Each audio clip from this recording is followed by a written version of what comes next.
me like the last 5 hours what I was going to do here tonight. And when it comes to Ben, there's nothing you can write down. And the last 2 posts have been great, and they've been really heartfelt, and it's so true.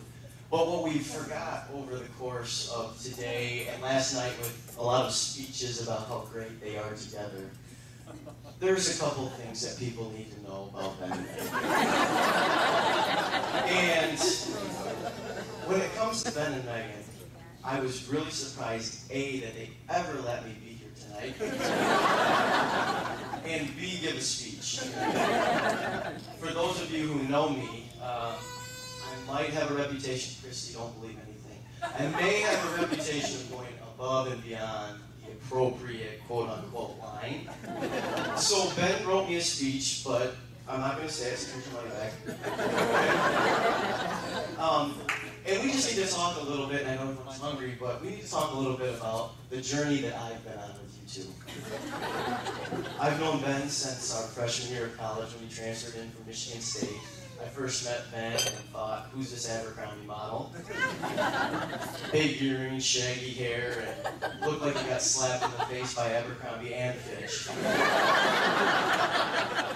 He had a nice Oldsmobile Bravada with subs until, I mean, you could hear him coming from Zealand if he was at Hope College in Holland.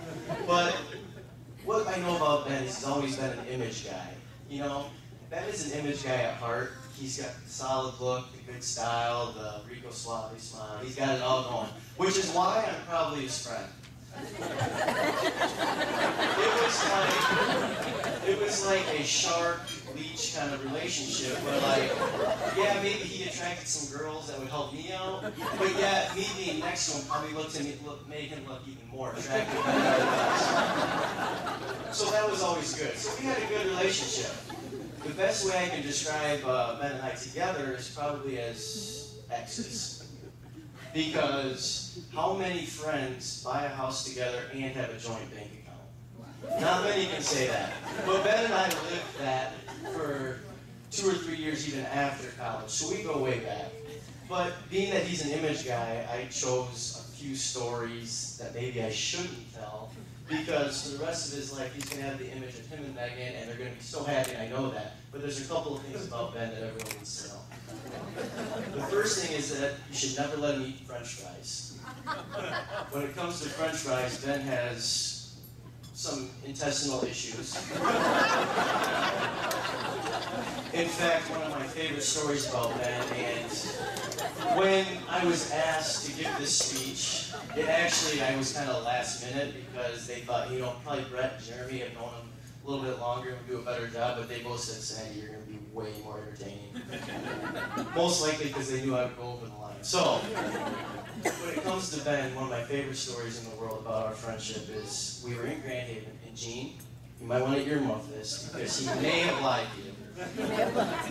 We were getting ready to go out to the Kirby Grill for a nice dinner, and Jordan Tanis was there, and we were having a good time. I was showering, and Ben was in the bathroom, and he thought it would be funny to maybe open the sliding glass door of the shower and put his rear end in there and give me a little treat while I was showering. Knowing Ben as well as I do, that's not a treat. So instantly, with soap in my eye, I tried to slam the door shut as he was trying to make it be open. Needless to say, the glass shower door shattered. And Ben's looking at me like this. And I'm looking at him like, what do we do? So I shut the water off, glasses everywhere, and then we looked down past that part, and my legs were covered in blood. The glass had shattered, covered me, I was bleeding profusely. So, me being completely nude, and Ben being as close to nude without being fully nude, said, Sandy, jump on my shoulder. Jump on my shoulder. I'll get you out of there. I'll get you out of there.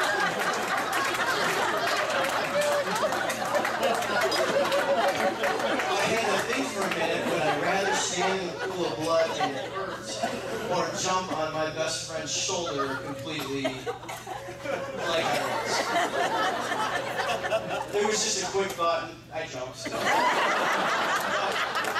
Needless to say, the fact that anybody is at peace with himself enough to be as close to me, to be able to do that, I know Megan now is taking the torch and she's his best friend. There's no question. And I know that if he puts half the effort into being a husband as he put into all of our relationships up here, there's nothing but the sky is the limit for them because they are so perfect together.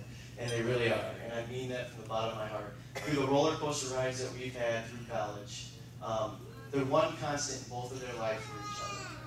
No matter what was going on, no matter how mad Ben was or how bad his dance moves were at Monty's, we would go to Adobe and he'd come home and he'd say, Sadie, I can't live without her, man. I gotta call her, like, I can't do it anymore.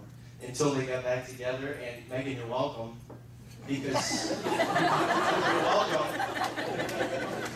Because my beautiful wife over there, if I never met her and proposed, it might take a couple more years, but Ben lost me and now he stepped out of the plate with a slugger, okay? So you can thank me later, give me a hug later, but everybody, to Ben and Megan and the journey that they're about to go on.